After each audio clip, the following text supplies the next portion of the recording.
Guys, இன்னைக்கு நாம that winter the wind ப்ளோஸோட அடுத்த பாட்டு தான் பார்க்க போறோம். சோயும் பார்க்கும் ஒரு கீச்சைன் ரெடி பண்ணி கொண்டு வந்துட்டு இருக்காங்க.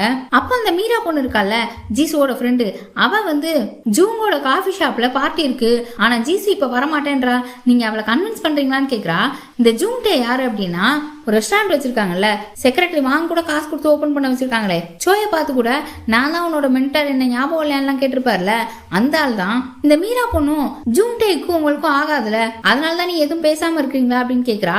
இவனுக்குலாம் ஒண்ணுமே புரியல, அந்த ஜூங்டேக்கும் நமக்கு என்ன சம்பந்தம் என்ன அப்படின்னு யோசிச்சுட்டே நிக்கிறான். அப்புறம் இவன் எதுவுமே சொல்லணும்னு அந்த மீரா பொண்ணும் அங்கிருந்து சோகமா கிளம்பிடுறா.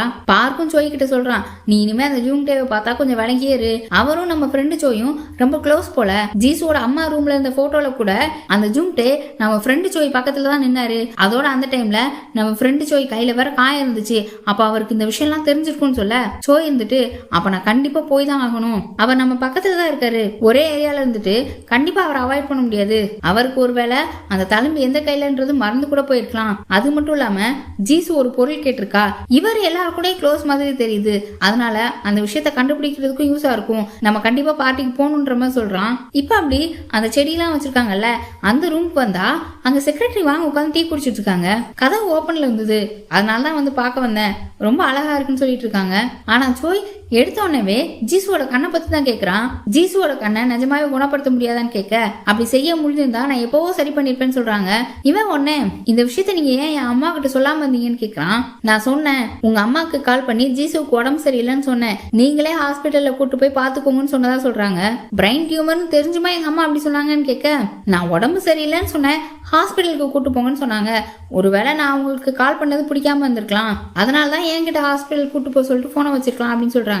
இவன் ஒண்ணு, நானா இருந்தாலும் இதே தான் பண்ணிருப்பேன், என் அம்மாவுக்கும் அப்பாவுக்கும் டைவர்ஸ் ஆனதுக்கு காரணமே நீங்க தான், டைவர்ஸ்க்கு அப்புறமும் நீங்க அப்பா கூட தான் இருந்திருக்கீங்க, எங்க அம்மாவுக்கு எப்படி பிடிக்கும் அப்படின்னு கேட்க, இவங்க ஒண்ணு, உங்க அப்பாவுக்கு பிடிச்சது ஒரே ஒரு ஆள் தான், அது உன் அம்மா மட்டும் தான், நான் உங்க அப்பாவுக்கு தேவைப்பட்டேன் அப்படின்னா அது வேற ஒரு காரணத்துக்காக, அதே மாதிரி உங்க அப்பா உங்க அம்மா கூட ஒன்னு அனுப்பிட்டு ஜீசுவை அவர் கூட வச்சுக்கிட்டு வந்து வேற ஒரு காரணத்துக்காக, எப்படினாலும் ஜீசுவை பார்க்க உங்க அம்மா வந்துருவாங்க, அவர் கூட வந்து சேர்ந்துருவாங்கன்னு தான் நினைச்சாரு, ஆனா என் மேலையும் அப்பா மேலையும் இருந்த கோவத்துல அவங்க ஜீசுவை கண்டுக்காம விட்டுட்டாங்க, அதனால நான் அவ கூட இருந்தேன், அவ அம்மாவா நான் அவளை வளர்த்தேன்னு சொல்ல, நீங்க ஒண்ணு எங்க அம்மா கிடையாது, உங்களை நீங்களே ஏமாத்திக்காதீங்க, வேணா நீங்க ஒரு லீகல் கார்டியன் இல்ல கேர்டேக்கர்னு வேணா எடுத்துக்கலாம் அப்படின்னு சொல்றான். செக்ரட்டரி வாங்கால இதை தாங்கவே முடியல, அப்படி கோவத்துல அங்க இருந்து கிளம்பிட்டாங்க.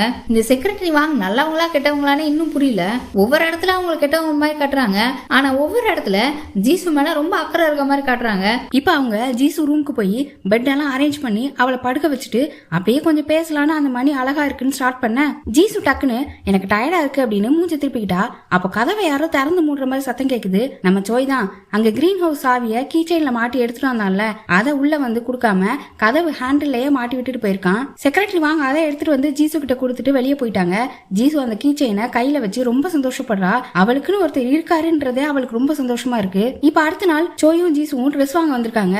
எதுக்குன்னா அந்த ரெஸ்டாரண்ட் ஓனர் ஜூங்டே ஏதோ ஒரு பார்ட்டி வைக்கிறதா மீரா சொல்லிருப்பாள்ல, அங்க ஜீசுவை கூட்டிட்டு வர சொல்லி சோய் கிட்ட கேட்டிருப்பாள்ல.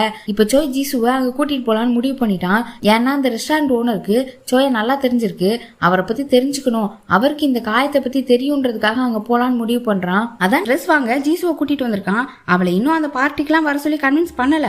இப்ப அவ அதான் நம்மகிட்ட ஏகப்பட்ட ட்ரெஸ் இருக்கே, எதுக்காக இப்ப எடுக்க வந்திருக்க அப்படின்னு இவ கேட்டுட்டு இருக்கா. அவனுக்கு அவன் ட்ரெஸ் சூஸ் பண்ணிட்டு அப்புறம் தான் சொல்றான், ட்ரெஸ் எடுக்க வந்ததே உனக்காகத்தான் அப்படின்னு. இவளும் வேணான்ற மாதிரி சொல்றா.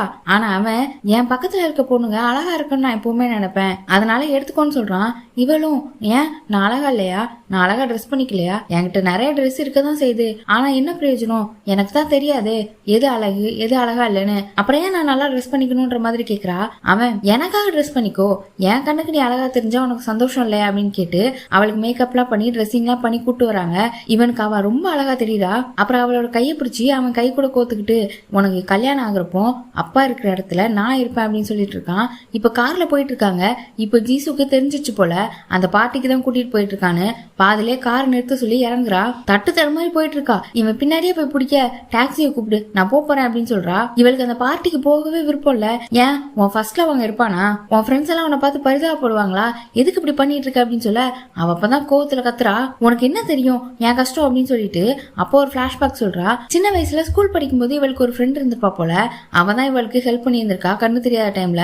கிளாஸ் ரூம்ல இதெல்லாம் பத்தி பேசி அவளுக்கு கண்ணு தெரியாது, நான் இல்லைன்னா அவளால ஒண்ணும் பண்ண முடியாதுன்னு சொல்லி இருந்திருப்பா.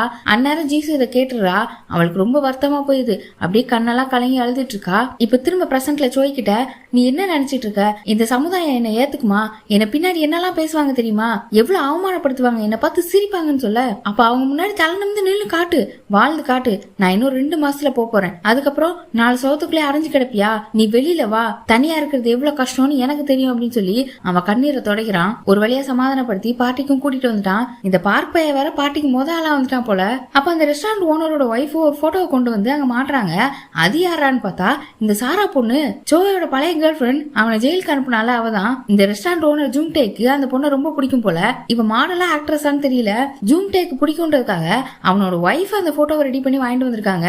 அந்த ஜூங்டே பார்க்க பார்த்து இன்னும் சோய் மேல கோபமா தான் இருக்கானு கேட்க, இந்த சான்ஸை யூஸ் பண்ணி என்ன பிரச்சனைன்னு கேட்டு தெரிஞ்சுக்கிறான் பார்க்கு. சோயோட கையில தீக்காயம் எப்படி ஆயிருக்கும் அப்படின்னா, சோயும் இந்த ஜூங்டேயும் ஒரே ஸ்கூல்ல தான் படிச்சிருப்பாங்க போல. ஆனா ஜூங்டே கொஞ்சம் பெரிய கிளாஸ்ல படிச்சிருக்கான். ஒரு வாட்டி ஸ்கூல்ல வச்சு ஜூங்டே குப்பை போடுற இடத்துக்கிட்ட வச்சு சோய காவலுக்கு நிக்க சொல்லிட்டு ஸ்மோக் பண்ணிருக்கான். அப்ப ஃபயர் ஆகி தான் சோய் கையில காயம் ஆயிருக்கு. இந்த ஜூங்டேக்கு சோய்க்கு எந்த கையில காயம் ஆச்சுன்னு சின்ன டவுட் இருக்கு. ஆனா யோசிச்சு பார்த்துட்டு லெஃப்ட் ஹேண்ட்ல தான் சொல்றான். இதெல்லாம் பேசி முடிக்கவுமே சோயும் ஜீசுவும் அங்க என்டர் ஆயிராங்க. அதை பார்த்த ஜூங்டே நேரா சோயிட்ட தான் போய் பேசுறான், நீ வந்துட்டியா அப்படின்னு. ஆனா பார்க் சிக்னல் கொடுக்கறான் சோய்க்கு, ஆனா எடுபடல. ஜீசுவே எல்லாருமே நல்லா வெல்கம் பண்றாங்க. இப்ப சோய் உள்ள ஜூங்டே பக்கத்துல தான் நிக்கிறான். பார்க் வெளியே நின்று சோய்க்கு கால் பண்ணி, அந்த ஜூங்டேக்கு எல்லா விஷயமும் தெரிஞ்சிருக்கு, எந்த கையில தழும்பு இருக்குன்றது முதற்கொண்டு தெரிஞ்சிருக்கு, அவன் கிட்ட நிக்காத நீ கிளம்புன்னு சொல்ல, சோய் அதை கேட்காம அவனோட கோட்டை கழட்டி ஷர்ட்டை மடிச்சு விடுறான். வலது கையில உள்ள தழும்பு நல்லா தெரியற மாதிரி ஜூங்டே பக்கத்துல போய் நின்னுட்டு மீட்டை கிரில் பண்ண ஹெல்ப் பண்ற மாதிரி பண்ணிட்டு இருக்கான். இப்ப ஜூங்டே வலது கையில இருக்கிற தழும்பை பார்த்து குழப்பமாகறான். இந்த சோய் எல்லா விஷயத்தையுமே இப்படிதான் பண்றான். ஒரு விஷயம் அவன் பண்றான் அப்படின்னா அதுல தப்போ கரெக்டோ, அவன் என்ன பண்றானோ அதை எல்லாத்தையுமே நம்ப வைக்கிறான். பிரச்சனைன்னு வந்தா பார்த்து பயந்து ஓடாம டைரக்டா அதை டீல் பண்றான். நீ வரமாட்டேன்னு நினைச்சேன், வந்ததுக்கு தேங்க்ஸ்ன்னு சொல்லி ஜூங்டே சொல்ல, ஜீசுக்காக தான் வந்தேன், இல்ல வந்திருக்க மாட்டேன், எனக்கெல்லாம் வர விருப்பம் இல்லைங்க, எனக்கு தெரியும் என்னாலதான் உனக்கு இப்படி ஆயிடுச்சு, ஆனா தழும்பு இடது பக்கம் தானே இருந்துச்சுன்னு சொல்றான். தழும்பு எப்பவுமே மறையாது, ஆனா நம்ம மூளை அப்பப்ப மறந்துரும், அத மாதிரி உனக்கும் ஆயிருக்குன்னு சோய் ஜூங்டேவையே குழப்பி விட்டுடுறான். அப்புறம் அவனோட ஒய்ஃப் வந்து, வாங்க நீங்க போய் பாட்டு பாடுங்க, நீங்க நல்லா பாடுவீங்களான்னு சொல்லி அந்த ஜூங்டேவை கூட்டிட்டு போயிடுறாங்க. ஜீசுவோட ஃபர்ஸ்ட் லவ்வும் அவகிட்ட வந்து பேசுறான். ஜீசுவும் அவனுக்கு கேர்ள் ஃபிரெண்ட் இருக்கான்னு கேட்க, எனக்கு ஏற்கனவே கல்யாணம் ஆயிடுச்சுன்னு சொல்லி சைன் லாங்குவேஜ்லயே அந்த பொண்ணோட நேம சொல்றான். அந்த பொண்ணுக்கு காது கேட்காதான். ஏதோ கம்யூனிட்டி சென்டருக்கு வாலண்டியர் ஒர்க்குக்கு போனப்பதான் அந்த பொண்ணை பார்த்து அவனுக்கு பிடிச்சிருந்திருக்கு. அப்புறம் கல்யாணமும் பண்ணிருக்கான். அவளும் ஒன்ன மாதிரிதான் ராட்சசி, என்னை கொடுமைப்படுத்திட்டே இருப்பா அப்படின்னு சொல்ல ஜீசுக்கு ரொம்ப சந்தோஷமா இருக்கு. அப்புறம் அந்த மீரா பொண்ணு வந்து, டேய் உனக்கு தான் கல்யாணம் ஆயிடுச்சுல, நீ என்ன இவகிட்ட கடலை போட்டுட்டு இருக்க, கிளம்பு கிளம்புன்னு அங்க இருந்து கூட்டு போயிடுறா. அப்புறம் இன்னொரு பொண்ணு வந்து ஜீசு கிட்ட பேசுறா. இந்த பொண்ணு தான் ஸ்கூல் படிக்கிறப்போ ஜீசுவுக்கு கண்ணு தெரியாது, நான் இல்லாம அவளால ஒன்னும் பண்ண முடியாதுன்னு ஜீசுவை ஹர்ட் பண்ற மாதிரி பேசிட்டு இருந்தது. இப்ப அந்த பொண்ணு ஜீசு கிட்ட, சின்ன வயசுல நான் அப்படி பண்ணிருக்க கூடாது, என்ன மன்னிச்சிருன்னு சொல்லி சாரி கேட்டுட்டு இனிமே டச்ல இருப்போம்னு சொல்லிட்டு போறா. அப்புறம் ஜீசு பக்கத்துல சோய் வந்து உட்காந்துட்டு, என்ன உன் ஃபர்ஸ்ட்ல வா, அவனுக்கு ஒன்னு இன்னும் பிடிச்சிருக்கு போலே அப்படின்னு கேக்குறான். ஜீசுக்கு கொஞ்சம் சந்தோஷமா இருக்கு, அப்படியே சிரிச்சிட்டு இருக்கா. இப்ப இந்த ஜூங்டேவும் அவனோட ஒய்ஃபும் பழைய ஆல்பம்லாம் இருக்கும்ல, அதுல போட்டோவை தேடிட்டு இருக்காங்க. சோயோட பழைய போட்டோ இருக்குமா, அதுல தழும்பு எந்த சைடு இருக்கும் அப்படின்னு பாக்குறதுக்காக இந்த பக்கம் பார்ட்டில மீராவுக்கு அவளோட பாய் ஃப்ரெண்ட் ப்ரப்போஸ் பண்றான். அவன் என்னெல்லாம் பண்றானோ அதை சோய் ஜீசுக்கு எக்ஸ்பிளைன் பண்ணிட்டு இருக்கான். மீரா பாய் ஃப்ரெண்ட் பாட்டு பாடிக்கிட்டே அவகிட்ட வந்து பூங்கொத்து கொடுக்குறான். மீராவும் இம்ப்ரெஸ் ஆயிட்டா, அவ கண்ணெல்லாம் கலங்கி போய் தான் நிக்குது. இப்போ ஒரு ரிங் எடுத்து என்ன கல்யாணம் பண்ணிக்கிறான்னு கேக்குறான் அப்படின்னு ஒண்ணு அங்க நடக்கிறதெல்லாம் எக்ஸ்பிளைன் பண்ணிட்டு இருக்கான். இப்ப எல்லாரும் மீராவையும் அவ பாய் ஃப்ரெண்டையும் கிஸ் பண்ணிக்க சொல்லி கிஸ் கிஸ்ன்னு கத்திட்டு இருக்காங்க. ஜீசுவும் கிஸ் கிஸ்ன்னு சொல்லிட்டு இப்ப என்ன நடக்குதுன்னு கேக்குறா. மீரா ஓடிட்டு இருந்தா, அவளை இப்படி புடிச்சு அப்படின்னு சொல்லி அந்த பாய் ஃப்ரெண்ட் பண்ணான்னு சொல்லி சோய் ஜீசுவோட கண்ணத்தை பிடிக்கிறான். அப்படியே கிஸ் பண்ணிட்டான்னு சொல்ல ஜீசுக்கும் ஒரு மாதிரி இருக்கு. சோயும் அந்த இடத்துல ஏதோ ஒண்ணு ஃபீல் பண்றான். ஜீசுவை சோய்க்கு பிடிக்க ஆரம்பிச்சிச்சு போல. அப்புறம் அப்படியே ஒண்ணு நடக்காத மாதிரி கேஷுவல் ஆயிட்டான். இவ பாத்ரூம் போறேன்னு சொல்லிட்டு பாத்ரூமுக்கு போறா. கரெக்டா இவ அந்த பக்கம் போக ஜீசுவோட ஃபியான்சி உள்ள வரான். ஜீசு எதுக்கு பாத்ரூம் போறேன்னு சொல்லிட்டு போயிருக்கா அப்படின்னா அவளுக்கு ரொம்ப பெயின் வர ஆரம்பிச்சிச்சு. கண்ணெல்லாம் பயங்கரமா வலிக்குது.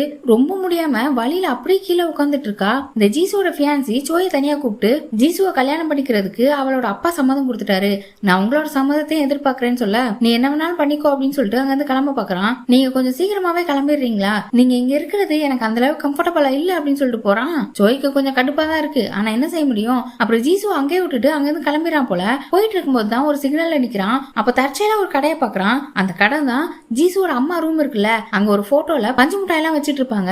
இப்பதான் அதை பார்த்ததுக்கு அப்புறம் தான் இவனுக்கு ஒன்று தோணுது. இவன் இமேஜினேஷன்ல ஜீசு அவனோட அண்ணா எல்லாம் எப்படி இருந்திருப்பாங்கன்னு ஒரு ஓட்டம் ஓடுது. சோயோட ஃப்ரெண்டு இன்னொரு சோய் இருக்கான்ல, அவனும் அந்த ஜூன் டைமும் பஞ்சு மிட்டாய் வாங்கி சாப்பிட்டுட்டே வராங்க. ஜீசு பின்னாடியே அழுதுட்டு ஓடி வரா, எனக்கும் பஞ்சு மிட்டாய் வேணும்னு கேட்டுட்டு. அப்புறம் அழுகுறத பார்த்துட்டு அவன் அண்ணன் சோய் அவளுக்கு பஞ்சு மிட்டாய் கொடுத்து அவளை சிரிக்க வைக்கிறான். இப்பதான் இவனுக்கு ஒரு விஷயம் புரியுது. எனக்கு ஒரு பொருள் நீ வாங்கி தரேன்னு சொல்லியிருந்த, நான் அழும்போதெல்லாம் நீ எனக்கு அதை வாங்கி கொடுத்து சமாதானப்படுத்துவேன்னு சொல்லிருப்பாள்ல, அது இந்த பஞ்சு மிட்டாய் தான். இவன் அதை புடிச்சிட்டான். அந்த கடையில போய் பாக்குறான். இப்ப ஆனா அங்க பஞ்சு மிட்டாய் இல்ல. என்னடா பண்றதுன்னு யோசிச்சுட்டு இருக்கும்போது 2 சின்ன பசங்க அந்த வழியே பஞ்சு மிட்டாய் சாப்பிட்டு வராங்க. இவன் அந்த பிள்ளைங்களை துரத்த ஆரம்பிச்சிட்டான். டேய் தம்பி கொஞ்சம் நில்லுன்னு. அந்த 2 பசங்களும் இவனை பார்த்து பயந்து ஓடுதுங்க. நான் கெட்டவெல்லாம் கிடையாது, நான் நல்லவன் தான், நில்லுங்க பஞ்சு மிட்டாய் கொடுங்கடா அப்படின்ட்டு துரத்திட்டே ஓடுறான். இப்ப அப்படி இந்த ரெஸ்டாரண்ட்ல பார்ட்டி முடிஞ்சு எல்லாருமே கிளம்பிட்டாங்க. ஜீசுவும் அவளோட ஃபியான்சியும் தான் இருக்கிறாங்க.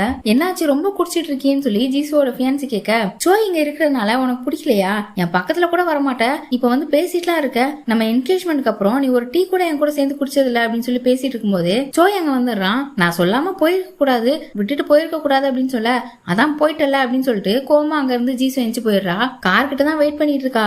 இவனும் அங்க வந்து டடா அப்படின்னு சொல்லி அந்த பஞ்சு மிட்டாய அவன் முகத்து பக்கத்துல வைக்கிறான். அவ தொட்டு பார்த்துட்டு அது பஞ்சு மிட்டாய் தான் கண்டுபிடிச்சிட்டா. இவனும் பஞ்சு மிட்டாயின்னு சொல்ல அவளுக்கு ரொம்ப சந்தோஷமா இருக்கு. எப்படி இந்த சின்ன விஷயத்தெல்லாம் நீ ஞாபகம் வச்சிருக்க மாட்டேன்னு நினைச்சேன், நீ ஞாபகம் வச்சிருக்கியா அப்படின்னு கேக்குறா. அந்த முக்கு கடை எனக்கு ஞாபகம் இருக்கு, ஆனா இப்ப பஞ்சு மிட்டாய் அங்க இல்ல, கொஞ்சம் கஷ்டப்பட்டு தான் இதை வாங்கிட்டு வந்தேன் அப்படின்னு சொல்றான். நீயும் அம்மாவும் என்னை விட்டு போனதுக்கு அப்புறம் நான் அந்த கடைக்கு தினம் போவேன், நீ எனக்கு அந்த கதவை திறந்து விட்டு எனக்கு பஞ்சு மிட்டாய் வாங்கி கொடுக்குற மாதிரி இமேஜினேஷன் பண்ணிப்பேன் அப்படின்னு சொல்லிட்டு இருக்க.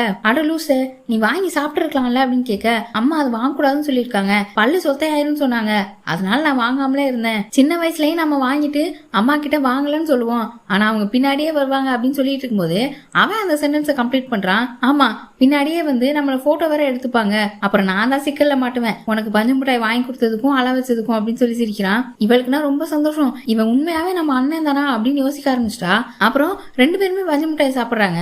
அவனுக்குன்னா கொஞ்சம் ஒரு மாதிரி தான் இருக்கு. நம்ம சின்ன வயசுல ஒரு ஆறுக்கு போவோம்ல, அங்க போலாமான்னு கேக்குறா.